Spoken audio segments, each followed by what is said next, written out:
This is Stefan. Stefan, this is everyone. Everyone, Hello, this is everyone. Stefan. Good morning. And Stefan and Polly, you've been part of Holyrood for quite a long time. Yes, I think it is it 21 years approximately? Yes, so quite long. For quite a long time, but I suspect there are a fair few people here that don't know what you do okay. in your work. Tell us Yes, about that. Okay, so I am a psychiatrist, a general adult psychiatrist, and I work with people with severe and enduring mental illnesses in a community team on the other side of Hampshire, and I also run an education department. Wow. So you're both working directly with patients, but also kind of teaching and training those that are doing that work as well. I always say, and it's something we try and push quite a lot really in our trust, is to make sure that those who are in kind of management leadership positions still have regular patient contact, because if you start losing touch with people, the people who we serve directly, then you can start losing touch with reality, I think, a little bit. And have you always worked in mental health in your working career? No, I've done other things before. I've worked in teaching. I taught languages before. I was a health economist briefly, and then went into medicine after that. Was initially thinking of becoming a GP, and then found psychiatry far too interesting and couldn't let go anymore. It was just once you're hooked, you're hooked. Wow. And I was speaking to a psychiatric nurse the other day who said that's exactly how it is for a lot of psychiatric nurses as well. Once they start doing it, it is just so interesting. And we can make a difference. There is a misnomer that we can't make a difference. No. And one of the things that you and I are going to talk about particularly this morning are the nature of relationships for people that are struggling with their mental health, and how belonging and relationships are such a key part of people's mental health when it's good, but also when it goes wrong as well. Yes, no, that's right. And there are a couple of things. I was really thinking carefully about this because one of the things that's really striking when you see people in clinics is just how mental illness cuts across every single profession, every single person. It doesn't preserve, it's not the preserve of a particular few. We see teachers, we see doctors, we see nurses, we see labourers, we see gardeners, we see absolutely everyone in our clinics. And we ourselves are liable to fall ill. And I think one of the things that is really key to bear in mind is that it is great, in some ways, it's like all illnesses, it's a great leveller. Yeah. We're all in it together, and I think that's where that message is really important, because sometimes we see people with mental illness as very different from ourselves. Oh, well, they're very different. And actually, if you give people enough stress, we're very aware of work-related stress as well. If you give people enough stress, anyone can fall ill. We're very aware of that in the NHS. So the mid-staffs crisis was a typical example of people being so highly stressed they weren't seeing the wood for the trees anymore. And if you don't look after your staff, one of my jobs is to look after my staff so that they can look after patients well as well. You know, if you don't look after your staff, you won't look after. Chances are you won't look after your patients properly. So I think that's really important. The next really important thing that we notice in mental illness is that it has there's a particular drive towards self-preservation. So people become more self-absorbed and they withdraw from other people because the world. Everything just feels very overloaded. The mind is overloaded when you're mentally ill. It's very difficult to process things. So it's very different from selfishness, can I just say, because sometimes people go, oh, it's all very selfish, you know, they don't want to talk to me or whatever. And actually, selfishness comes from a position of having capacity of strength. Yes. Yep. We've got the capacity to make decisions. You're well and you're choosing to be selfish rather than altruistic or giving. But actually, when you're ill, you know, if someone is ill in bed with a physical illness, we wouldn't say, oh, you're being really selfish going to bed with a fever. You know, we wouldn't do that. So why do we do that in mental health? Yeah. We shouldn't do the same. No. So, you know, really important to bear that in mind. Self-absorption. The other next important thing is, because it leads to withdrawal, people also, part of the driver of withdrawal is feeling a burden to other people. Yes, yes. And I mentioned to you, I think, a few weeks ago about the work of someone called Thomas Joyner, whose father killed himself many years ago, and he dedicated his life towards the prevention of suicide. And he said there are two things that we can do to help people who are in that horrible state of mind. One is to address belonging, which is why that whole topic of belonging was so dear to us and so important. I'm really glad you addressed it. And the other is a sense of burden. They feel a burden to other people. And that is something we can do a massive thing about. But we'll talk about what the church can do in a minute. But Yeah. that's really important. The other thing, just to say briefly about mental illness, is we see a lot of people in transition, so particularly moving into adulthood from teenage years. So the kind of life transition life phases stage, are yes. really, really vulnerable times for all of us.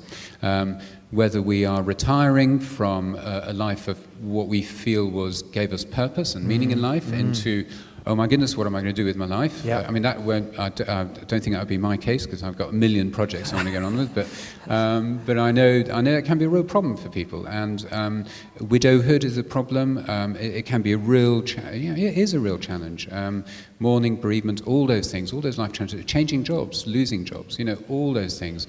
Times of transition, incredibly vulnerable things.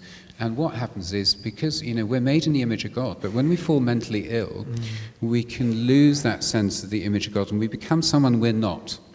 And you will find people saying, I don't feel myself. Yes. I just don't feel myself. Yes. And so our job is to help people restore sense of who they are again in the image of God. And that's really, really important. Just trying to think if there was one other thing to say about mental illness.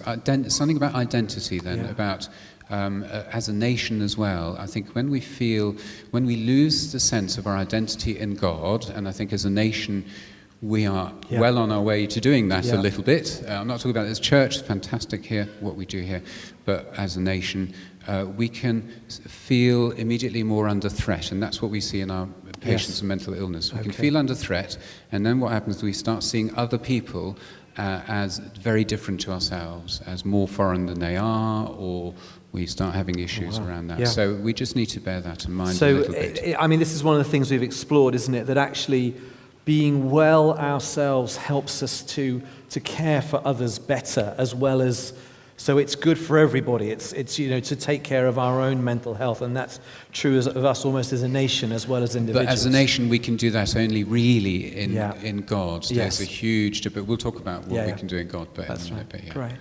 One of the things, Stefan, I'm acutely aware of is that sometimes we can offer, make very blanket statements about outcomes for people, and particularly in church, we can be very bad about that. We can say, come along and get some prayer ministry, or we can become a Christian, and everything will be kind of sorted out. And one of the things we've been trying to explore over the last 6 weeks is that there can be a range of outcomes. As someone, I would be really interested to know when you're working with patients, when you're working with individuals, what range of outcomes you're working with. What are you aiming for? What's a win? What feels like a win at the end? Yeah, it's a really, really good question, because we can get quite autistic about it. We can sort of go, oh, if we've ticked this box, then we're getting somewhere. Yes. But actually what we always do, and we have protocols, we have guidelines and so on, but actually what we do is we're aiming to help people move from a position of hopelessness to a position of hope. That's the first thing we look for. And we've moved from what we used to call the medical model, which is quite useful in primary care. If you've got a chest infection, you give an antibiotic. Well, if it's a bacterial one, I know Martin will say, no, not necessarily, it's viral, anyway. But we can treat simple things. If you have a simple fracture, it will heal over time, and you can go from position of illness to a position of actually, I'm now healed from this particular physical illness. That's very relevant in primary care. But in secondary care, and I work closely with physician colleagues, because we're a community trust, so I look after the physicians as well as the psychiatrists, we have very similar groups of patients in that we're dealing with severe and enduring people who don't necessarily have a lifetime of illness to contend with. Yes. So rheumatoid arthritis, the psychiatric problems, the severe and enduring things. So we have to work to a very different model. And the image I'd like you all to hold on to is the Paralympians. Okay. So Paralympians are amazing people who, in spite of a disability, are actually making something of value with their lives. And what we say to people is, how can we get you to the point where you feel more able to actually begin to cope and manage in spite of having a severe and enduring illness? So we can give you these medications. And I have a lovely patient who's a very strong Christian who has had schizophrenia all his life. He's now in his 80s, actually. And, he has a strong faith, and he is emotionally very settled. And that's because even though he continues to hear voices and continues to have a degree of a challenge in his life, is the way he would put it, he says, I am well because of the medication you give me, doctor, and because I have a strong faith. And whenever I am attacked by the devil, I have particular ideas or thoughts that I think I need to test these, I will use the Bible and I will turn to it to test out these negative thoughts. And he's emotionally very settled, and actually he's been stable for a long time. The only reason we don't discharge him is because he's on particular medication that GPs can't prescribe. But I think that's really, really important, that we're moving from... we can use medications. Sometimes I get asked, medications, are they natural? Well, God's created all of us, the whole of nature and chemicals for us to turn to medications to help people. So, and in this country, we're much more careful. I know there's a degree of well-evidenced corruption going on in private countries where private healthcare operates, where pharmaceutical companies do pay doctors to prescribe their medications. That doesn't happen in this country. So I would say, if a doctor here is saying, you do need to take your medication, please take it. That will help you to get to a position where you can then engage in psychological therapies. And then you're more able to concentrate, focus, and start addressing the misinterpretations and misperceptions that happen in mental illness. And the social, so we do biopsychosocial, spiritual support. The social bit is about, then you can start engaging again and looking at social supports. And the spiritual thing is about addressing things like guilt, which is sometimes a symptom of illness. It's not necessarily anything else. And so, but sometimes it isn't. So it's those sort of things. One of the things that's a struggle for me as an NHS psychiatrist is that we're not allowed to evangelize, we're not allowed to proselytize, but we are allowed to ask the faith question, do you have a faith that can help you at a time like this? So that's really important. That might bring up discourse, or it may shut things down as people just don't, and actually it's not my job to be pushy, and I'm not going to be pushing them, because God works with people in all sorts of ways, and I pray for all my patients as much as I can. So. And that takes on very nicely to just the question I've been asking everybody that I've been interviewing.